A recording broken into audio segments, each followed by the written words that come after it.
And honoring veterans, something as simple as a hot breakfast making a difference this morning.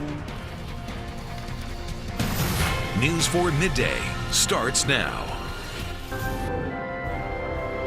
Today, the nation celebrates and remembers all of our men and women in uniform. There are many Veterans Day events scheduled across our area, one of them in Bethesda. News 4's Chris Lawrence is live at Veterans Park this morning, where they are holding their annual Veterans Day observance. Chris? Yeah, and I mean, they do this every year, and they get a pretty incredible turnout. Take a look behind me. You can see all branches of the military are represented here.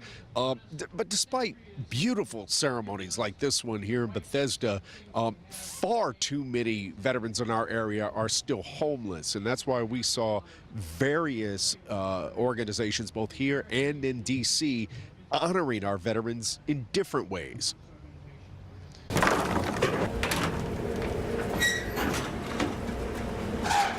Miriam's Kitchen is cooking up a hot breakfast for the homeless, some of the veterans. All right, there you go, my friend. And Bill Whitner is giving back to the group that helped him. It's an honor and it's a privilege. He thinks of a lot of these men as brothers. Well, I served from 1970 to 1974. An Army medic, 2 tours in Vietnam. But then Bill lost his way, ended up on the street for 17 years. Is that when you're homeless, when you're on the street, you're separated from your family, the people that you love. A few years ago, there were 1,500 homeless vets in D.C.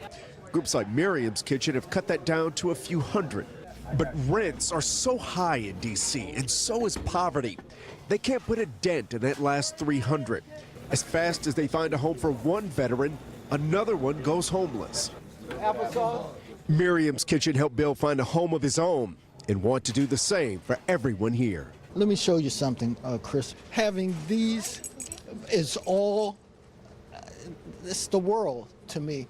Being able to cook and have my family over for Thanksgiving dinner means everything in the world.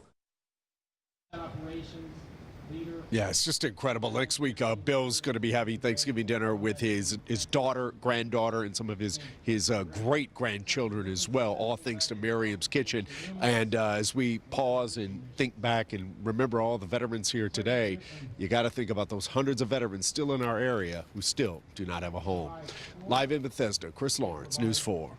Chris, thank you.